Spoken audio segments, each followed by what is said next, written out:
యెషయా గ్రంథము 43వ అధ్యాయము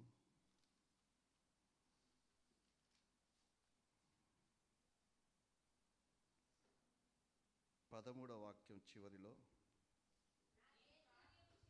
నేను కార్యము చేయగా త్రిప్పివేయువాడెవడు. చాలండి.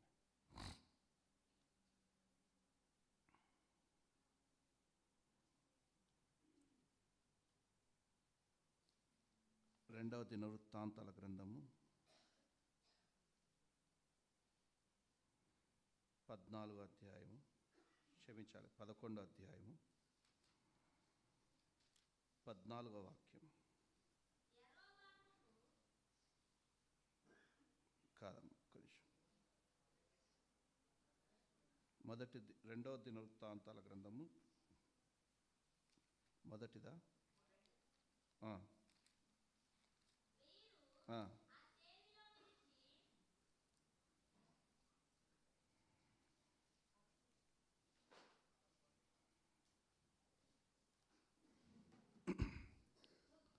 హల్లెలూయా. యెషయా గ్రంథం 14వ అధ్యాయము 27వ వాక్యం. యెషయా గ్రంథము 14వ అధ్యాయము దాన్ని నియమించి ఉన్నాడు. చాలండి, ఈ రెండు మాటలు రాసుకోండి. నేను చేయునది త్రిప్పివేయువాడెవడు? సైన్యములకు అధిపతియగు యెహోవా దాన్ని నియమించి ఉన్నాడు.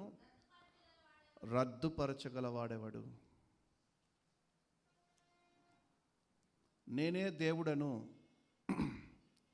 నేను తప్ప వేరొక దేవుడు లేడు అని మాట్లాడినటువంటి సృష్టికర్తనే ఈ మాట్లాడుతున్నాడు. పరలోకమందున్న మన దేవుడు అన్ని కార్యాలు చేస్తారు. ఒకటి చేసి ఒకటి విడిచిపెట్టడం, ఒకటి నెరవేర్చి ఒకటి నెరవేర్చకుండా వదిలిపెట్టడము ఆయనకి రాని పని, ఆయనకి తెలవని పని. ఆయన నీ ఎడల ఒక కార్యాన్ని జరిగిస్తాడు అంటాడా? మధ్యలో ఎవరైనా వెళ్ళి నీ గురించి ఏదైనా చెడు వార్త చెప్పినా కూడా ఆయన చెప్పుడు మాటలు విని నీ ఎడల కార్యాలని జరిగించకుండా ఆపే దేవుడు కాదు. నీ ఎడల ఆ కార్యాలని నెరవేర్చి నిన్ను ముందుకు నడిపించేటువంటి దేవుడు మనం ఆరాధిస్తున్నటువంటి దేవుడు. ఆదికాండము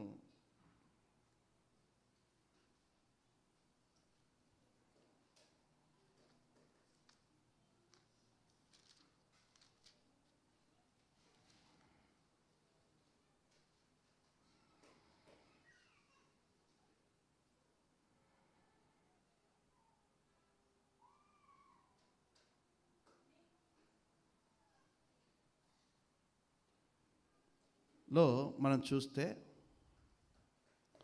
ఒక కలభావాన్ని మనం ఇక్కడ చూస్తాం. ఈ కలభావాన్ని దేవుడే కలుగజేసినటువంటి కళ ఇది. అవునా కదా?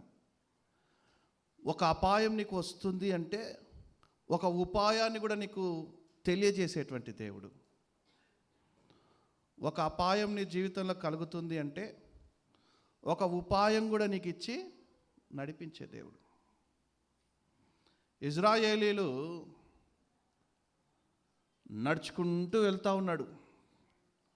ఒక ప్రవక్త లంచం తీసుకొని ఇజ్రాయేలుని శపించడానికి వచ్చాడు. లంచం తీసుకొని ఇజ్రాయేల్ని శపించడానికి వచ్చాడు. కానీ ఈ శాపనార్థాలన్నీ వారికి ఆశీర్వాదాలుగా మారిపోతూ ఉన్నాయి. హల్లెలూయా. శాపనార్థాలన్నీ ఆశీర్వాదాలుగా మారిపోతూ ఉన్నాయి. ఆ ప్రవక్తనే అంటాడు, ఏంటయ్యా శపించమంటే ఆశీర్వదిస్తున్నావేంటి నువ్వు అంటే, ఆశీర్వదించమని నాకు సెలవాయను, నేను దాన్ని మార్చలేను. నేను దాన్ని మార్చలేను. ఒక మనిషి దేన్నైనా మారుద్దామని ప్రయత్నం చేస్తాడు, కానీ అది మార్చలేడంట. దేవుడి ద్వారా ఎన్నిక చేయబడ్డటువంటి, దేవుని ద్వారా ప్రారంభించినటువంటి కార్యము ఎవరి ద్వారా అది మార్చడము కుదరదు. ఇందాక మనం చదివినట్టుగా ఐథియోఫేలు అతని ఆలోచనలన్నీ కుళ్ళు కుతంత్రాలు, ఈర్ష్య, ద్వేష, రాగ, కక్షలతో కూడినటువంటివి. పన్నాగాలు పన్నుతా ఉన్నాడు, కానీ అతని ఆలోచనలన్నీ త్రిప్పివేశాడు దేవుడు. హల్లెలూయా. అహీతోఫేలు తాను చెప్పిన ఆలోచన జరగకపోవుట చూచి అక్కి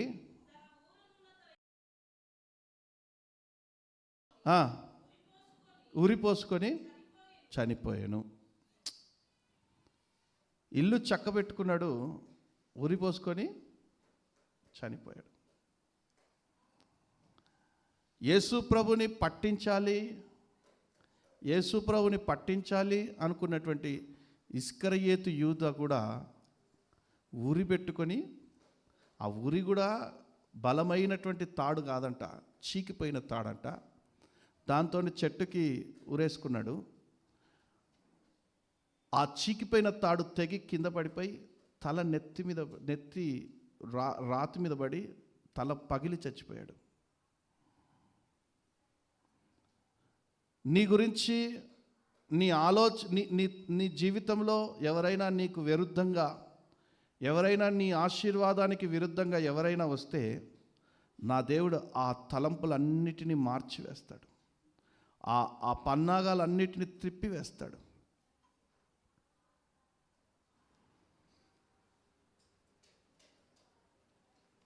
నిర్గమకాండము 14వ అధ్యాయము 13వ వాక్యం. అందుకు మోషే, భయపడకుడి, నేడు కలుగజేయు రక్షణను మీరు ఊరక నిలుచుండి చూడండి. ఇక మీదట మరి ఎన్నడూ చూడరు. హల్లెలూయా. ఇక్కడేమో వీళ్ళకి భయం చేత నీరు కారిపోతా ఉన్న ఇజ్రాయేల్ ప్రజలు, ఎదుట చూస్తే సముద్రం, వెనుక చూస్తే ఫరో సైన్యం. మోషే అంటున్నాడు, ఇక ఈ సైన్యానికి ఎన్నడూ చూడరు, దేవుడు మనల్ని తప్పిస్తారు. ఏందయ్యా దేవుడు తప్పించేది? పాలు తేనెలు ప్రవహించే దేశానికి తీసుకెళ్తా అని చెప్పి, అరే నువ్వు అక్కడ సపరేట్ ఆర్కెస్ట్రా పెడితే ఎట్లరా ఆశేరు? పాలు తేనెలు ప్రవహించే దేశానికి తీసుకెళ్తానని చెప్పి తీసుకొచ్చి ఇక్కడ చంపుతున్నాడా ఈ దేవుడు? మన జీవితాల్లో కూడా మొదట్లో ఒక 2 కార్యాలు చూసి నమ్మి, విశ్వసించి, ఈ దేవుడు గొప్ప దేవుడు అని నమ్మి, ఈ దేవుని బాప్తీసం పొంది రక్షించబడి, ఇక రక్షణ తర్వాత స్టార్ట్ అవుతుంది సినిమా ఒక్కొక్కరికి. కష్టాల కొలిమి.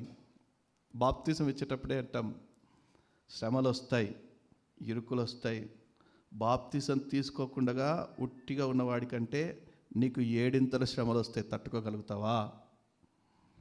ఓకే అయ్యగారు, అప్పుడు దేవుడి మీద ప్రేమతోటి, సరే గారు మీరు దేవుడే ఇక నాకు దేవుడు తప్ప ఇక వేరే లేదు. ఇక అప్పుడు శ్రమలు స్టార్ట్ అవుతూ ఉంటే నిజంగానే డౌట్ వస్తుంది, ఈ దేవుడు నిజంగానే చేస్తాడంటావా, లేకపోతే ఏదైనా డైవర్ట్ అవుదామా, జంపింగ్, ఈ దేవుడిని వదిలేసి జంపింగ్ చేద్దామా అని ఆలోచిస్తూ ఉంటారు కదా. కష్టాల కొలిమి నిన్ను కాల్చివేసిన, శోకాలు గుండెని నిన్ను చీల్చివేసిన, తన చిత్తం నెరవేర్చకుండా నీ ఎడల ఆగడు. ఆయన చిత్తం నీ ఎడల నెరవేర్చడానికి ఎవ్వడు ఆపజాలడు. నమ్మినారు గట్టి చప్పలు కొడుతూ ప్రభునామం వైపు పడదాం. హల్లెలూయా. కష్టాల కొలిమి కాల్చివేసిన, శోకాలు గుండెను చీల్చివేసిన, తన చిత్తం నెరవేర్చుతాడు, గమ్యం వరకు నన్ను చేర్చుతాడు, నడిపిస్తాడు నా దేవుడు. మన దగ్గర ఒక 10 కొబ్బరికాయలు తెచ్చిపెట్టండి, అగరబత్తులు కూడా ఉంటే బాగుంటుంది. అంటే మ్యూజిక్ కొట్టాలని కొబ్బరికాయ కొట్టి చెప్పాలి కదా వాళ్ళకి. సగటి చెప్పలు కొడుతూ ప్రభునామని మైపడదాం. హల్లెలూయా. రోజు చేసే పనే వంకర పనులు, మొఖాలు చూస్తుంటారు కొట్టాల. ఇప్పుడు అడుగుతాడా? నడిపిస్తాడు నా దేవుడు, శ్రమలోనైనా నన్ను విడువడు. నడిపిస్తాడు నా దేవుడు, శ్రమలోనైనా నన్ను విడువడు.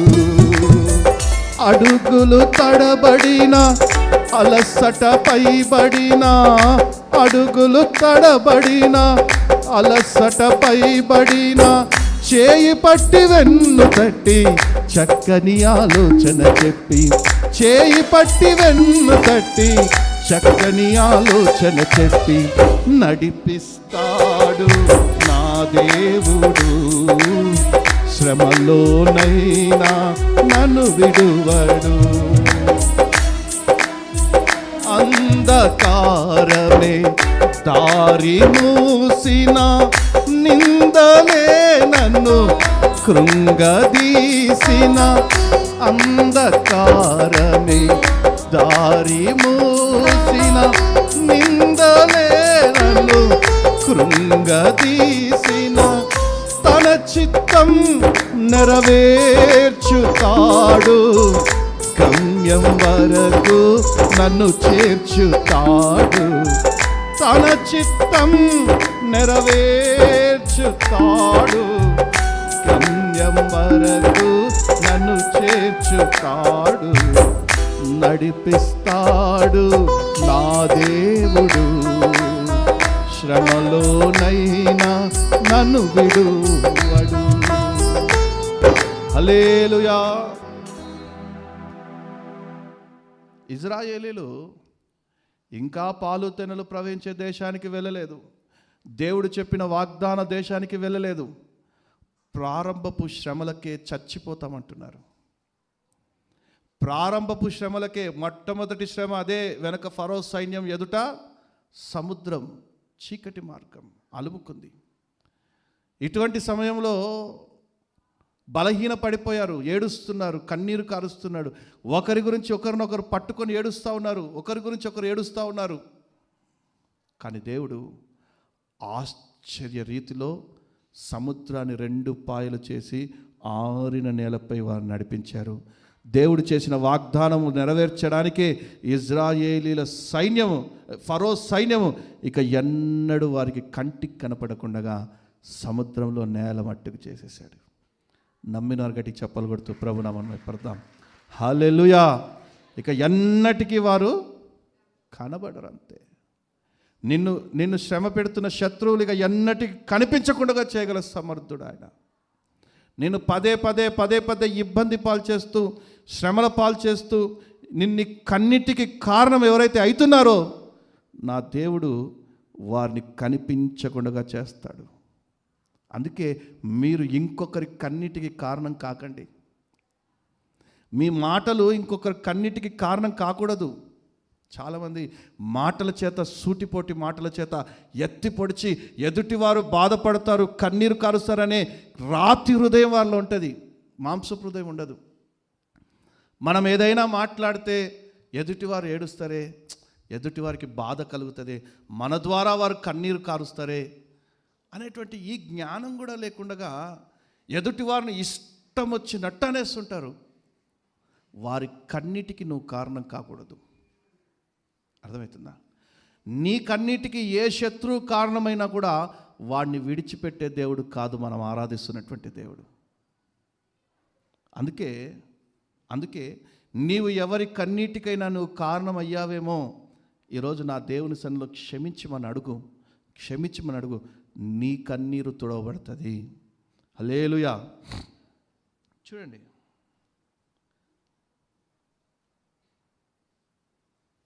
రెండవ దినవృత్తాంతాల గ్రంథము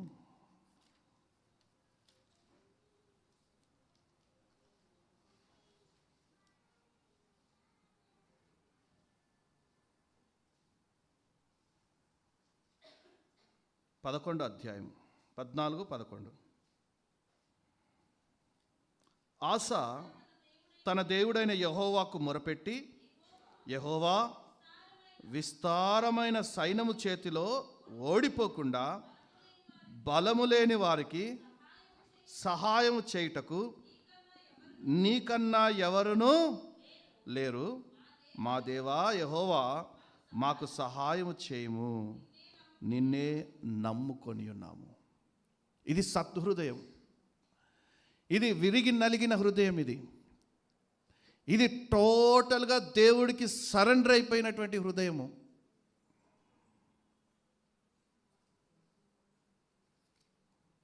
పదమూడవ వాక్యము మధ్య భాగంలో, ఆయన సైన్యపు భయము చేతను పారిపోయిరి,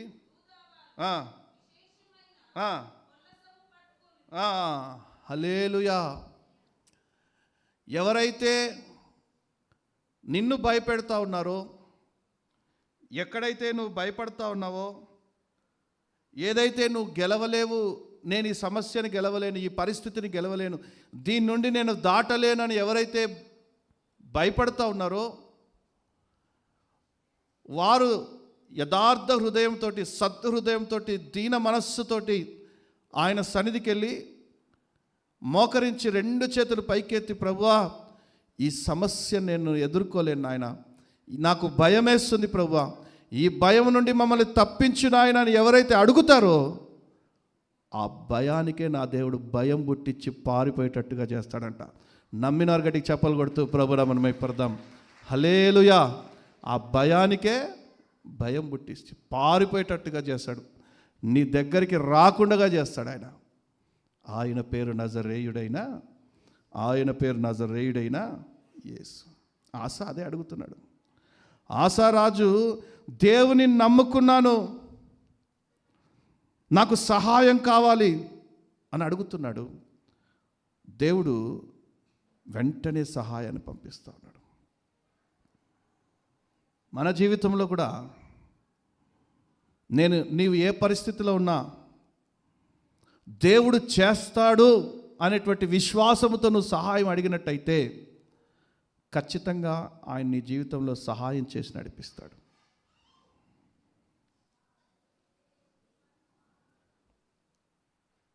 మూడు పాయింట్లు దేవుడు ఎలా రక్షిస్తాడు అనే విషయాల గురించి మనం చదువుకుందాం. నిర్గమకాండం 14 అధ్యాయం 13వ వాక్యంలో,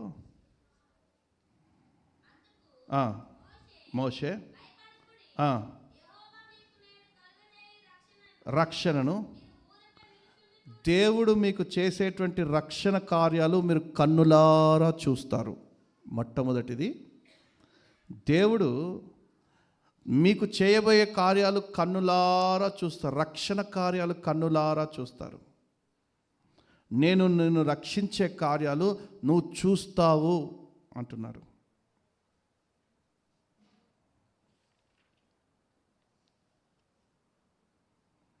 కీర్తన గ్రంథము 139 5వ వాక్యం,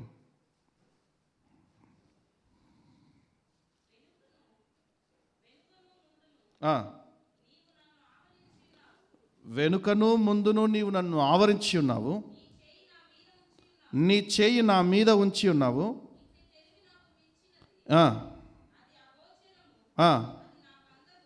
ఓకే, 6వ వాక్యం కూడా చదవమ్మా. 5:6, అది నాకు మించినది, అది అగోచరము, అది నాకు అందదు. చూడండి, వెనుకను ముందును నీవు నన్ను ఆవరించి ఉన్నావు, నీ చేయి నా మీద ఉంచి ఉన్నావు. మొదటి సమూయేలు గ్రంథం 30 అధ్యాయం 6వ వాక్యం,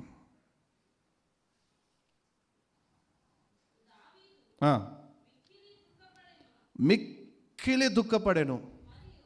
ఇక దుఃఖపడడానికి వీల్లేనంతగా, ఇక దుఃఖం అనేది ఇంకొకటి ఉంటుంది అని చెప్పలేనంతగా మిక్కిలి దుఃఖము, అధిక దుఃఖము, మిక్కిలి దుఃఖం. ఇక మిక్కిలి దుఃఖం తర్వాత చావే. మిక్కిలి దుఃఖం తర్వాత చావే. ఈ మిక్కిలి దుఃఖాన్ని తట్టుకోలేకనే అధిక దుఃఖానికే చాలామంది కాలం చెల్లిస్తాం, ఇంకా ఈ భూమి మీద బ్రతికి చాలా రోజులు అయిపోయింది అని వారి జీవితాన్ని వారే ఆర్పుకునేవారు ఉంటారు. దావీదుకి ఇక్కడ దుఃఖము కాదు, అధిక దుఃఖం కాదు, మిక్కిలి దుఃఖం ఉందంట. ఈ మిక్కిలి దుఃఖ సమయంలో ఆయన దేవుని దగ్గర అడుగుతూ ఉన్నాడు, ఆయన దేవుడి దగ్గర మాట్లాడుతూ ఉన్నాడు. నీవు నా ముందు ఉన్నావు, నా వెనుక ఉన్నావు, నీ చేయి నా తలపైన కూడా ఉంది. ఎంత ధైర్యం చూడండి. ఈ మిక్కిలి దుఃఖంలో ఆయన కనిపించేది ఆయన చేతులు, ముందు వెనుకున్నటువంటి ఆయన సన్నిధి. ఇట్టి తెలివి నాకు కలగజేసేవు, అది నాకు గొప్పయ్యా, అది అగోచరము, అది నాకు అందదు. ఇప్పుడు నేనున్నటువంటి పరిస్థితి నుండి నన్ను ఎలా లేవనెత్తుతావో నాకైతే తెలియదు. నేనున్నటువంటి ఈ పరిస్థితి నుండి నన్ను ఎలా లేవనెత్తుతావో నాకైతే తెలియదు. కానీ నా ముందు వెనక నువ్వు ఉన్నావు, నా తలకి పైగా నీ కుడి హస్తం ఉంది. నీవు నన్ను ఖచ్చితంగా దీనిలో నుండి లేవనెత్తగల సమర్థుడవు అని దేవుని విశ్వసిస్తూ ఉన్నాడు. ఇతను దేవుని నమ్ముతూ ఉన్నాడు. అతని జీవితంలో ఒక అనుభవాన్ని ఇక్కడ మనకి స్పష్టంగా రాస్తూ ఉన్నాడు. స్నేహితులు దావీదుతో ఉన్నారు, కానీ ఆయన అన్నీ కోల్పోయాడు. అవమానించబడ్డాడు, దూషించబడ్డాడు, రాళ్లతో కొట్టబడ్డాడు. రాళ్లతో తనతోనే అంతవరకు ఉన్నటువంటి స్నేహితులు, అంతవరకు ఉన్నటువంటి సైన్యమే రాళ్ళు రువ్వుతూ ఉన్నారు ఆయన మీదికి. చూడండి, నువ్వు బాగా ఆరోగ్యంగా ఉండి, లేకపోతే నీవు బాగా సంపదతో ఉండి, బాగా ధనంతో ఉంటే నీ దగ్గరికి ఎవరు రాడు.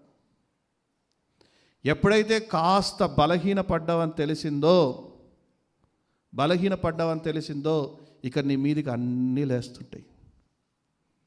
అర్థమవుతుందా? సింహం గర్జిస్తున్నంతసేపు, ఆరోగ్యంతో మంచి బలముతో అడవిలో తిరుగుతున్నంతసేపు రాజులాగా తిరుగుతూ ఉంటుంది. అడవికి రాజు ఎవరు? సింహమే. రాజులాగా అది ఎప్పుడైతే ముసల్దైపోయి గర్జించలేనటువంటి సమయంలో బలహీన పడిపోతుందో పిల్లి కూడా లేస్తూ ఉంటుంది దాన్ని. పిల్లి కూడా, మన జీవితాలు కూడా అంతే. మనం ఏ విషయంలో బలహీనపడ్డామో, ఆర్థికంగా బలహీనపడ్డామా, ఆరోగ్య పరిస్థితిగా బలహీనపడ్డామా, కొన్ని చెప్పుకోలేనటువంటి పరిస్థితులలో బలహీనపడ్డామా, ఇక లేస్తూ ఉంటాయి, నోర్లు లేస్తూ ఉంటాయి. అటువంటి వారు గనక నా దేవుని సన్నిధికి వచ్చి మొరపెట్టినట్టయితే, నా దేవుడు వారితో అంటున్నాడు, నీ ముందు నేనున్నాను, నీ తలకి పైగా నా కుడి హస్తం ఉంది, నిన్ను ఆ బలహీనతలో నుండి లేవనెత్తి బలములోకి నడిపించగల సమర్థుడు ఆయన. నమ్మిన వారికి చప్పలు కొడుతూ ప్రభునామమున మహిమపరదాం. హల్లెలూయా. బలహీనతలో బలాన్ని అనుగ్రహించగలడు. రక్షణ కన్నులారను చూస్తావు. ముందు వెనక చిక్కబడి ఉన్నాము, కానీ ఆశ్చర్యకరమైన ఆయన చేతులు మనకు తలపైగా వచ్చి మనల్ని రక్షించడానికి ఆయన సమర్థుడు. కీర్తన గ్రంథము 115వ అధ్యాయం 5వ వాక్యం.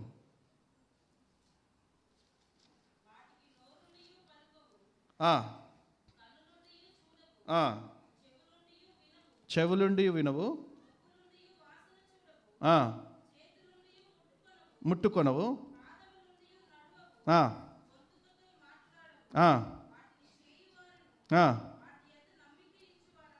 అందరూ చాలండి. ఇక్కడ పోల్చి చెబుతూ, విగ్రహానికి పోల్చి చెబుతున్నాడు ఆయన. అక్కడ అవికి చేతులుంటాయి, కళ్ళుంటాయి, చెవులుంటాయి, కాళ్ళుంటాయి, ఓకే, నోరుంటుంది, కానీ చూడలేవు, వినలేవు, మాట్లాడలేవు, చేతుల ద్వారా ఏ కార్యము చేయలేవు, కాళ్ళుండి కూడా నడవలేవు. ఎవరైనా మన దేవుడు తప్ప, సజీవుడైన మన దేవుడు తప్ప, మన ఆరాధ్య దైవమైనటువంటి మన యేసుక్రీస్తు తప్ప, మనం ఆరాధిస్తున్నటువంటి తండ్రి, కుమార, పరిశుద్ధాత్మ త్రియేక దేవుడు తప్ప,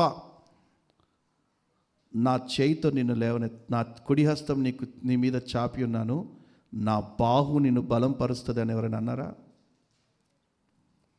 నా కన్నులు నిన్ను చూసి ఉన్నాయి. ఎవరైనా హాగరు పెట్టినటువంటి పేరు చూచుచున్న దేవుడు అని పేరు పెట్టారా? అందుకే ఆయన అక్కడ రాస్తున్నాడు, నువ్వు వారి వలే కాదు ప్రభువా, విశాల ప్రదేశంలో నీ చేయి నన్ను తోడుకొని తీసుకుపోయి నడిపిస్తుంది ప్రభువా. ఇరుకులో నేనున్నాను, ఇరుకులో ఉండి నేను యెహోవాకు మొరపెడతా ఉన్నాను. ఆయన తన చేయి, అంటే జీవం గలవారికే ఈ చేయి, అవునా కదా? జీవం గలవారిదే ఈ చేయి, చచ్చిపోతే ఈ చేయి పనిచేయదు. మనం ఆరాధిస్తున్న దేవుడు సజీవుడు, సజీవుడు, సజీవుడు. ఆయన నిలువెల్లా సజీవత్వం ఉంది. ఆయన ప్రతి అవయవము పనిచేస్తుంది, నీ కొరకే పనిచేస్తుంది. దివారాత్రులు నీ కొరకు కునుకక నిద్రపోక ఆయన నీ కొరకే పనిచేస్తూ ఉన్నాడనే విషయాన్ని మర్చిపోవద్దు. నీ దగ్గరికి వచ్చి నిన్ను పరామర్శించి, నిన్ను బలపరిచి, నిన్ను ఆదరించి, నీకు కృప చూపించి, తన కుడి చేయి నీకు అందించి నిన్ను బలపరిచే దేవుడు నీతో ఉన్నాడనే విషయం నువ్వు మర్చిపోవద్దు. నేను ఆరాధించే దేవుడు, నేను శ్రమలలో వెళ్ళినా ఆయన నాతో ఉన్నాడు, నేను ఇరుకులో వెళ్ళినా ఆయన నాతో ఉన్నాడు, నేను ఇబ్బందులలో వెళ్ళినా ఆయన నాతో ఉన్నాడు. చూడండి, యెషయా గ్రంథంలో నువ్వు నదులలో పడి వెళ్ళినప్పుడు నదులు నీ మీద, నువ్వు అగ్నిలో నడిచినప్పుడు అగ్ని జ్వాల నిన్ను ఎందుకు అగ్నిలో వెళ్ళినప్పుడు నేను అగ్నిలో నీతో కూడా ఉంటాను. అర్థమవుతుందా? నువ్వు నదులలో పడి వెళ్ళినప్పుడు నదులు నీ మీద పొంగి పొరలవు. అంటే నేను నదులలో నీవు జలములలో పడి దాటునప్పుడు, నీవు జలములలో పడి దాటునప్పుడు నేను నీకు తోడై ఉంటాను. నదులలో పడి వెళ్ళినప్పుడు అవి నీ మీద పొర్లి పాడవు. నీవు అగ్ని మధ్యను నడిచినప్పుడు అగ్ని జ్వాలలు నిన్ను కాల్చలేవు. యెహోవానగు నేను నీకు దేవుడను, ఇజ్రాయేలు పరిశుద్ధ దేవుడైనా నేనే నిన్ను రక్షించువాడను. నమ్మినారు గట్టి చప్పలు కొడుతూ ప్రభు నామమున పరదాం. హల్లెలూయా. నేను తప్ప మీకు వేరొక దిక్కు లేదు. ఆయనే అంటున్నాడు, మీ దిక్కు నేనే, మీ దిక్సూచి నేనే. నీవు నదులలో పడి, నువ్వు జలములలో పడి, నీ మీద ఎందుకు నదులు జలాలు నిన్ను ముంచివేవి ఎందుకు తెలుసా? ఆయన నీతో ఉన్నాడు కాబట్టి. నువ్వు అగ్ని మధ్యలో నడిచినప్పుడు అగ్ని జ్వాలలు నిన్ను ఎందుకు కాల్చలేవు తెలుసా? ఆయన నీతో ఉన్నాడు కాబట్టి. షద్రక్, మెషక్, అబేద్నెగోలు అగ్నిలో నడుస్తూ ఉన్నారు. అగ్ని జ్వాలలు మరింతగా పెంచమన్నాడు రాజు. వారి ముగ్గురి మధ్యలో నాలుగో వ్యక్తి అయి ఉండి దేవుడు వారిని రక్షించలేదా? వారితో కూడా ఉండి ఆ అగ్నిలో నడిచిన దేవుడు కాదా? ఇజ్రాయేలీలు జలముల మధ్యలో నడిచినప్పుడు జలములు వారి మీద పొంగి పొర్లకుండగా, వారిని ముంచివేయకుండగా ఆరిన నేల చేసి వారిని నడిపించిన దేవుడు కాదా? మార్గమే లేదు అనుకునే స్థలంలో ఆయనే మార్గమై ఉండి నీకు నూతన మార్గాలు వేసి నడిపించే దేవుడు కాదా? ఆయన అంటున్నాడు, నేను ఇరుకులో చిక్కి ఉన్నాను. ఎక్కడంట? ఇరుకులో చిక్కి ఉన్నాను. ఆయన హస్తములు నన్ను ఆ ఇరుకులో నుండి లేవనెత్తి విశాల మార్గంలో నడిపిస్తాడు. నమ్మినారు గడి చెప్పలు కొడుతూ ప్రభు నామమున పరదాం. హల్లెలూయా. ఇరుకు మార్గముల నుండి ఆయన హస్తములు నా దగ్గరకు వచ్చి నన్ను అలా క్రేన్ లేపినట్టుగా లేపి విశాలమైన మార్గంలో తీసుకెళ్ళి దింపుతాడు. ఆ విశాలమైన మార్గంలో ఇక నేను నడుస్తూ ఉంటాను. ఆయన చేతులు చేసేటువంటి పని అటువంటివి. ఆయన నోరు చేసేటువంటి పని అద్భుతాలు. మనం ఆరాధిస్తున్నటువంటి దేవుడు మనతో కూడా నడుస్తాను, మీతో కూడా ఉంటాను, సదాకాలం ఉంటాను, మిమ్మల్ని నేను అనాథలుగా విడువను అన్నటువంటి దేవుడు. కొన్ని విషయాల్లో బలహీనపడతారేమో, కొన్ని విషయాల్లో భయపడతారేమో, కొన్ని విషయాల్లో జంకుతారేమో, కానీ దేవుడు నిన్ను విడిచిపెట్టలేదనే విషయాన్ని మాత్రం గ్రహించు. నీకు కలిగిన భయములన్నిటిలో నుండి ఆయన తప్పించగల సమర్థుడు. దానియేలు ఎన్నిసార్లు ప్రార్థన చేశాడమ్మా? 3 మార్లు ప్రార్థన చేశాడు. కానీ దేవుని కార్యాలు ఆయన ఇరుకులో ఉన్నా కూడా 3 మార్లు ప్రార్థన చేశాడు ఆయన. దేవుడు అతని విశాలమైన మార్గంలో నడిపించాడు. మనం కూడా ఏక మనస్సు కలిగి ప్రార్థన చేయాలంట. కుటుంబంలో ఎవరిలాగా? ఏక మనస్సు కలిగి ప్రార్థన చేయాలి. భార్యాభర్తలు ఉన్నారా?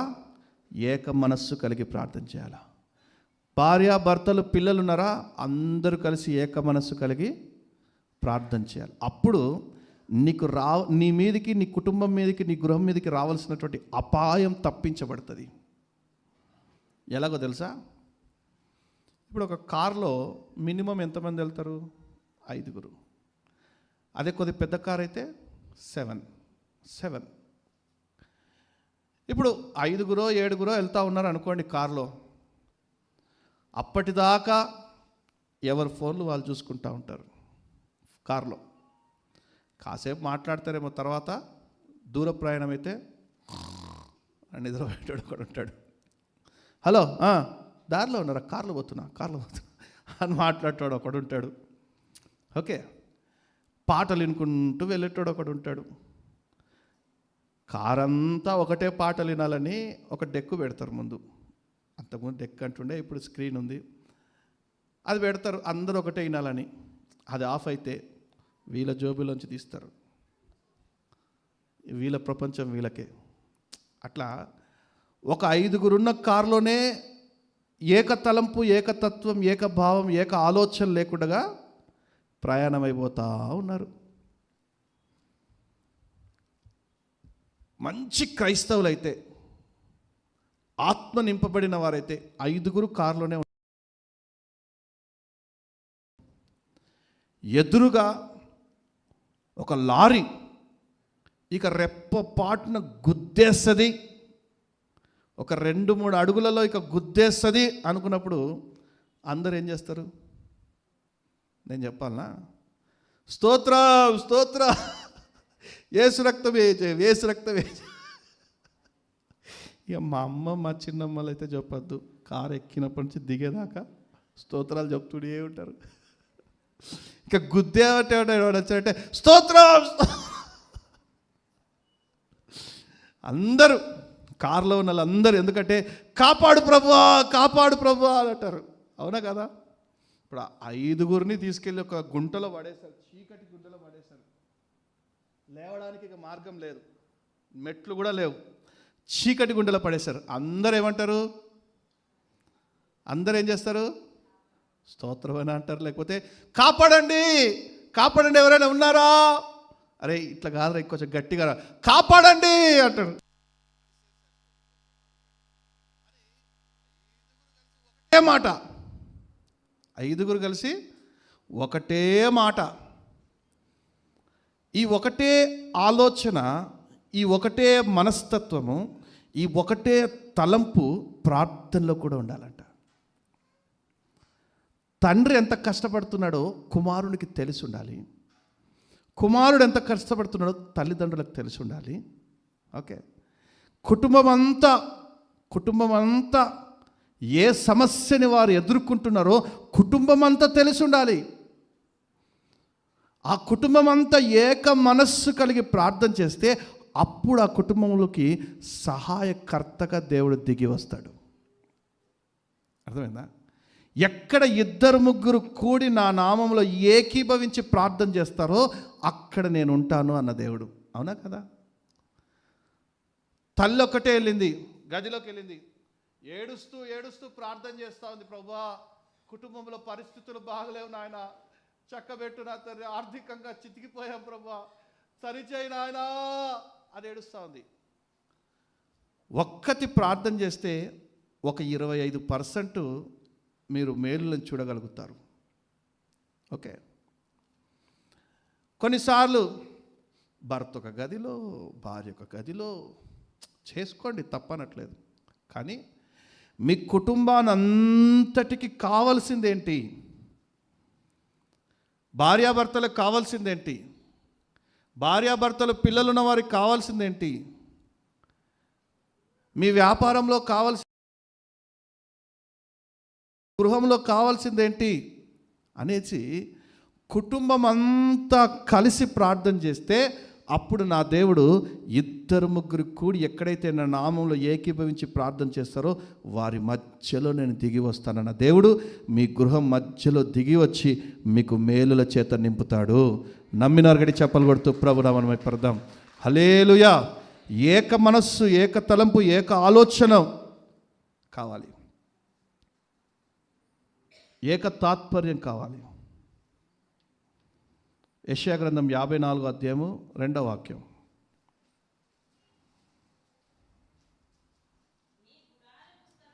నీ గుడారపు స్థలమును, అట్లనే నీ గుడారపు స్థలము విశాలపరచాలా. తర్వాత నీ నివాస స్థలముల తెరలు నిరాటంకముగా సాగనిమ్ము, నీ త్రాళ్లను పొడుగు చేయుము, నీ మేకులను దిగగొట్టుము.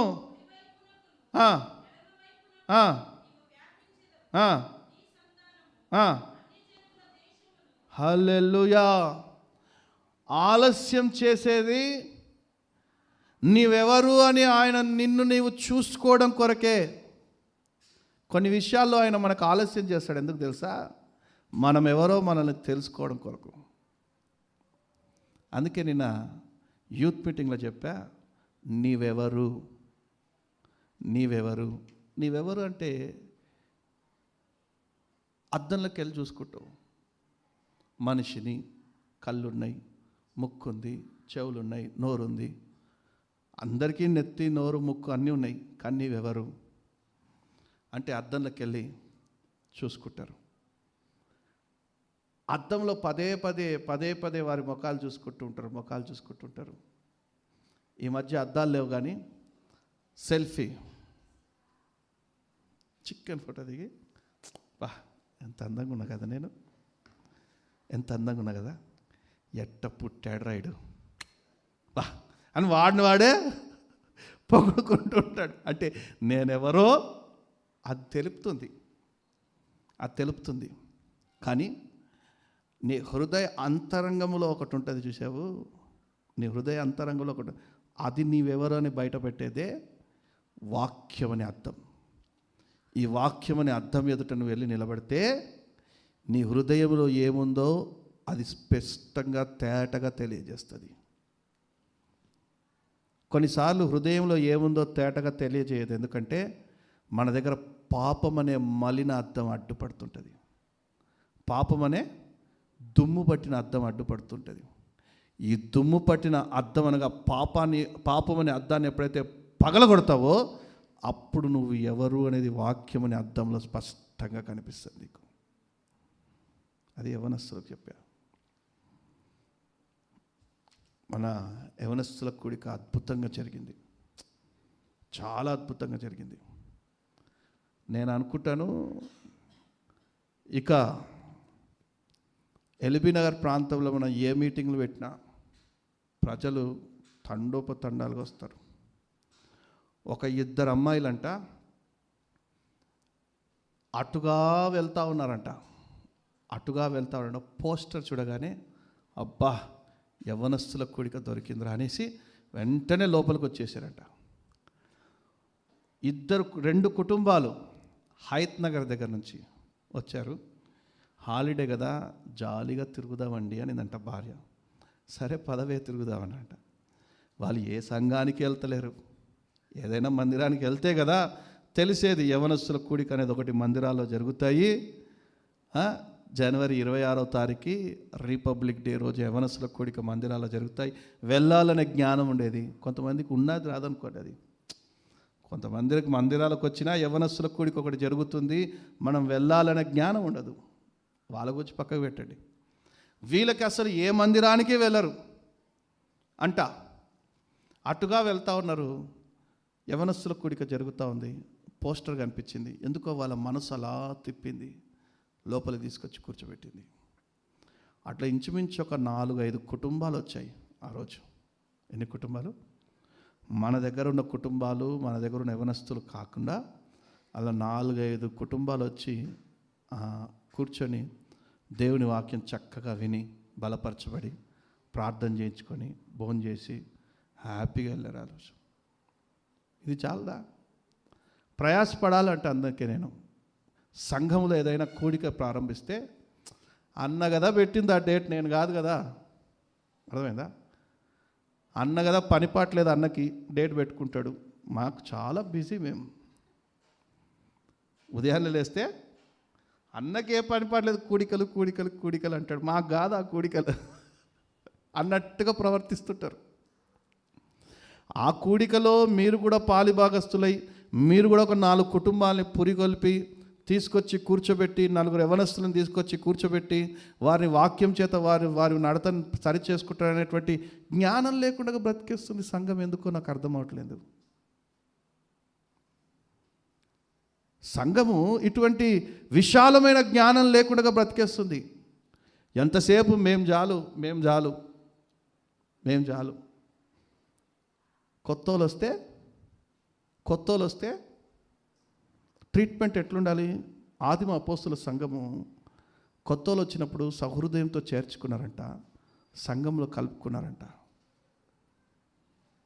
మంచి మాటలతో వారిని ఆదరించారంట. జాగ్రత్త.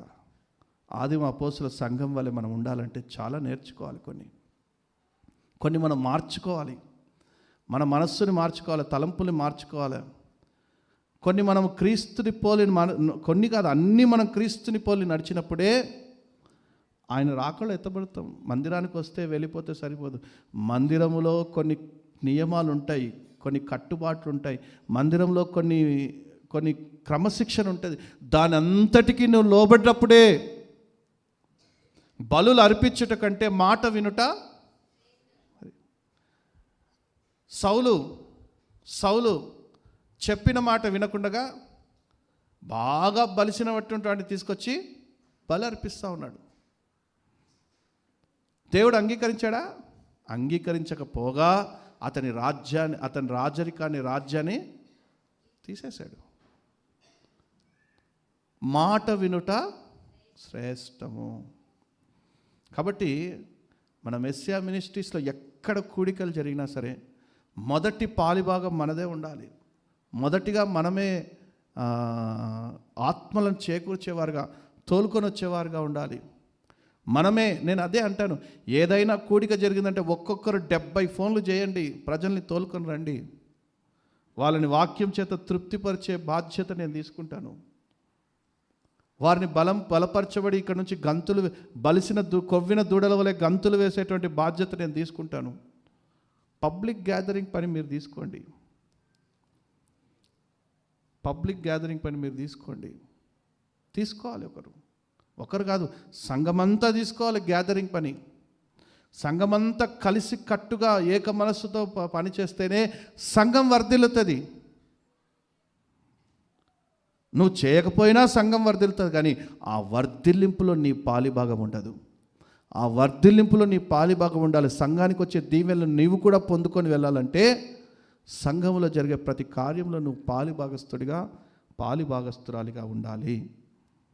చూడండి, కుటుంబము విశాలతలోకి నడవాలి. చివరిగా నేను 2 మాటలు చెప్పి ముగిస్తాను. మొట్టమొదటిది నేను నిన్ను రక్షిస్తానన్న కార్యాలు నువ్వు చూస్తావు. ఇరుకులో నుండి నేను విశాలతలోకి నడిపిస్తాడు. మొట్టమొదటిది ఇరుకులో నుండి విశాలతలోకి నడిపిస్తాడు. రెండవది యెషయా గ్రంథం 42:16.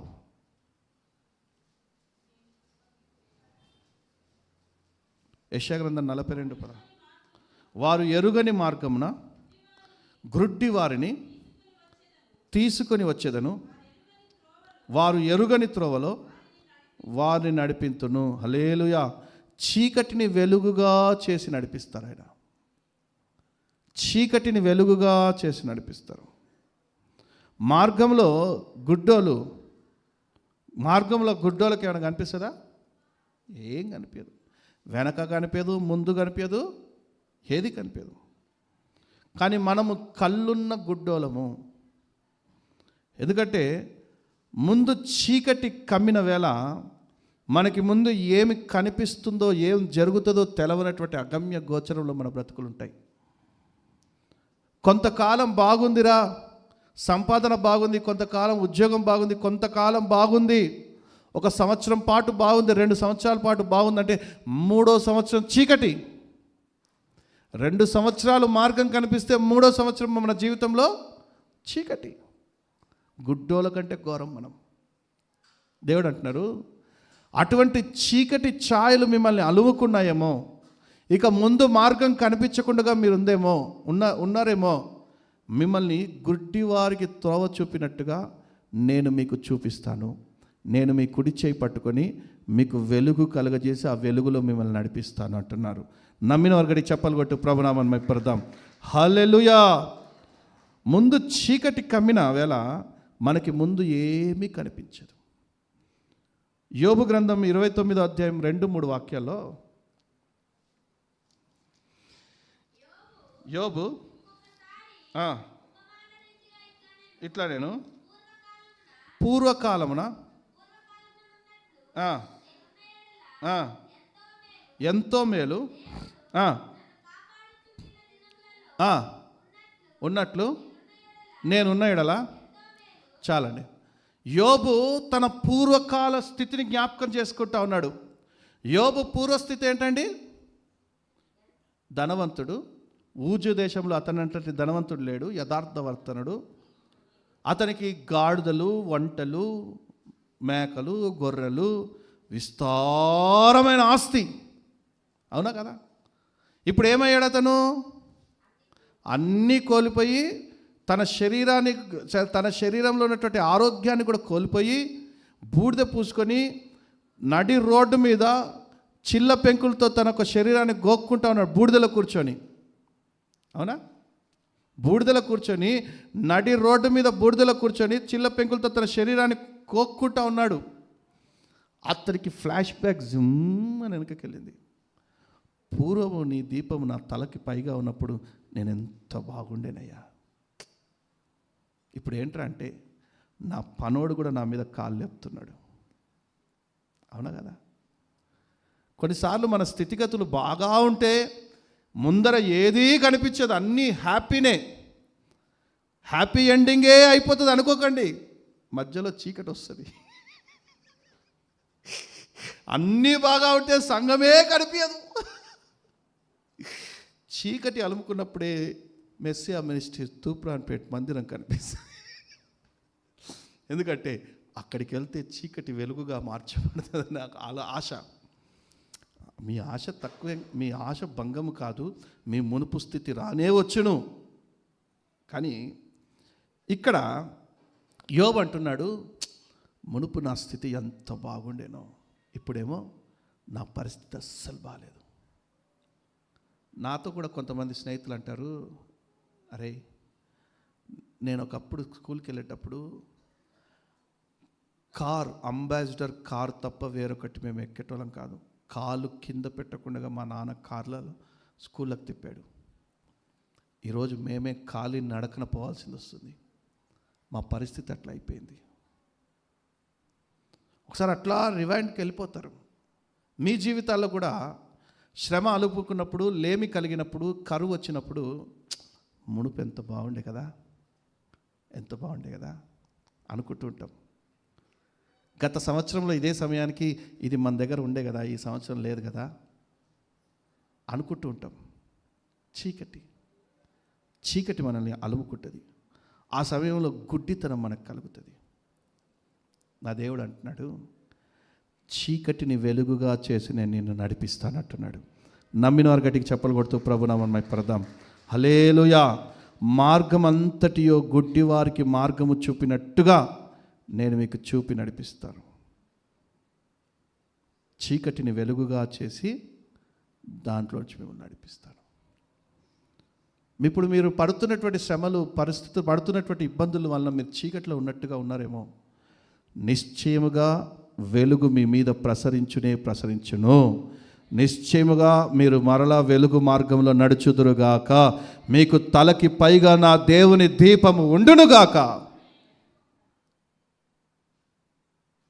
యాకోబు గ్రంథం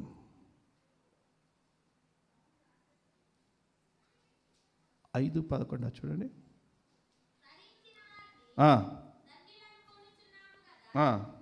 మీరు సహనమును గురించి వింటిరి. ఆయన ఎంతో జాలియు కనికరమును గలవాడని మీరు తెలుసుకొని ఉన్నారు. యోబు స్థితిని చూసి చాలామంది చాలా రకాలుగా మాట్లాడారండి. మనం కూడా ఎదుటివారి బలహీనతలను చూసి చాలా రకాలుగా మాట్లాడుతుంటాం. ఎదుటివారి బలహీనతలు చూపించి మాట్లాడడం అంటే మనకి ఎంత ఇష్టమో, దానివల్ల ఎదుటివారు గాయపరచబడుతున్నారని కూడా తెలవనటువంటి పరిస్థితుల్లో మాట్లాడుతుంటాం. మరలా అదే పరిస్థితి నీకు వస్తే, అదే సూటిపోట మాటలు, అదే నిందల మాటలు, అదే అవమాన మాటలు నువ్వు పడితే వెలుగుందనుకుంటున్నావేమో, ఖచ్చితంగా చీకటి వస్తుంది. ఖచ్చితంగా చీకటి వస్తుంది. ఆ చీకటిలో వెలుగుని ప్రసరింపగా చేయగలం దేవుడు మనం ఆరాధిస్తున్నటువంటి దేవుడు. ఓపికతో ఉండు, విశ్వాసాన్ని విడిచిపెట్టకు. నా దేవుని నమ్మే కదా వచ్చావు. ఈ దేవుడు మాట ఇచ్చి తప్పని దేవుడు కదా. నేను కార్యం మొదలుపెట్టగా దాన్ని త్రిప్పివేయవాడెవడు? నేను పని ప్రారంభించగా దాన్ని ఆపగల సత్వ ఎవడుకుంది అంటున్నాడు ఆయన. నీ ఎడల ఒక సత్క్రియని ప్రారంభించాడు, దాన్ని ఎవడి తరం కాదు ఆపడం.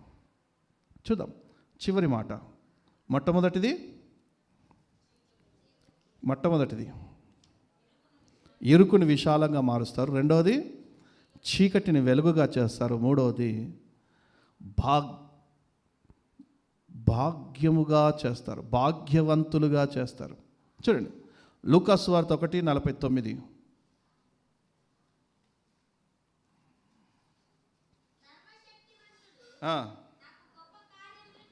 సర్వశక్తిమంతుడు నాకు గొప్ప కార్యములు చేశాను గనక ఇది మొదలుకొని అన్ని తరముల వారును నన్ను ధన్యురాలని అందరు. హల్లెలూయా. తర్వాత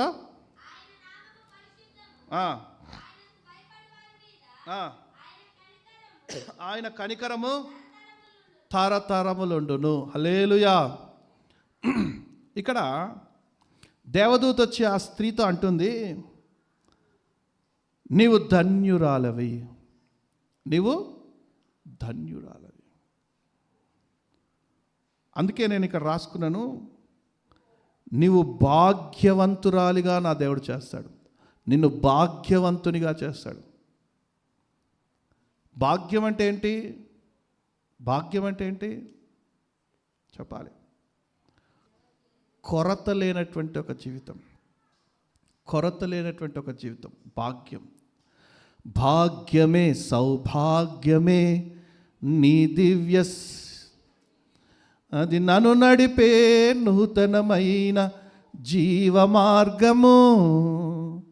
ఇహమందు పరమందు ఆశ్రయమైన వాడవు, ఇన్నాళ్ళు క్షణమైన నన్ను విడువని దేవుడయ్యా. నా తోడు నీవుంటే అంతే చాలయ్యా. నా ముందు నీవుంటే భయమే లేదయ్యా. నా తోడు నీవుంటే అంతే చాలయ్యా. నా ముందు నీవుంటే భయమే లేదయ్యా. ప్రేమా పూర్ణుడా, స్నేహశీలుడా, విశ్వనాథుడా, విజయ వీరుడా. హల్లెలూయా. దేవుని మహిమగల కార్యాలు మనల్ని చూసేటట్టుగా చేస్తాయి, మనల్ని భాగ్యవంతులుగా చేస్తాయి. అబ్రహాముని దేవుడు పిలిచాడు ఏమీ లేనటువంటి సమయంలో. అతనికి భూమి భరించలేనంత ఆస్తినిచ్చాడు. ఆకాశ నక్షత్రాల కంటే, ఇసుక రేణుల కంటే తనకి సంతానాన్ని ఎక్కువగా తనకి సంతానాన్ని ఇచ్చాడు. అతన్ని భాగ్యవంతునిగా చేశాడు.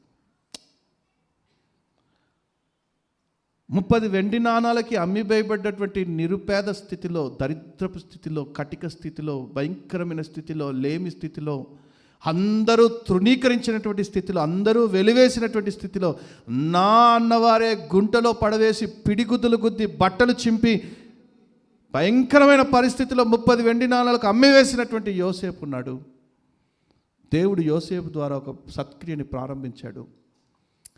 అటువంటి దీన దరిద్రపు స్థితిలో ఉంటే యోసేపుని రాజు తర్వాత రాజుగా చేసి భాగ్యవంతుడిగా చేశాడు.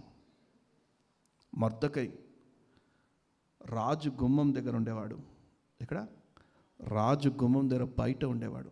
అటువంటి వానికి ఉంగరం ధరించి రాజు తిరిగేటువంటి రథంలో ఎక్కించి భాగ్యవంతుడిగా చేశాడు. మనం ఆరాధించే దేవుడు మనల్ని భాగ్యవంతులుగా చేస్తాడు. ఎన్ని పాయింట్లని? ఫస్ట్ది ఇరుకు నుండి విశాలతలోకి, రెండవది చీకటి నుండి వెలుగులోకి, మూడవది భాగ్యవంతులుగా చేస్తారు. మరియా నిరుపేద కుటుంబం వారిది. కానీ ఆమె గర్భంలో నుండి నజరేయుడైన యేసు తీసుకొచ్చి ఆమెని భాగ్యవంతురాలిగా మార్చేశాడు దేవుడు. నమ్మిన వారి గట్టి చెప్పలు కొడుతూ ప్రభునామం పడదాం. హల్లెలూయా. నీ జీవితంలో కూడా లోటు వలన, కరువు వలన నీవు భరించలేనటువంటి పరిస్థితులను నువ్వు ఎదుర్కొంటున్నావేమో, నా దేవుడు నిన్ను భాగ్యవంతురాలిగా, భాగ్యవంతునిగా మార్చునుగాక. హల్లెలూయా. అందుకే మనం అడుగుదాం, నా తోడు నీవుంటే అంతే చాలయ్యా, నా ముందు నీవుంటే భయమే లేదయ్యా, ప్రేమ పూర్ణుడా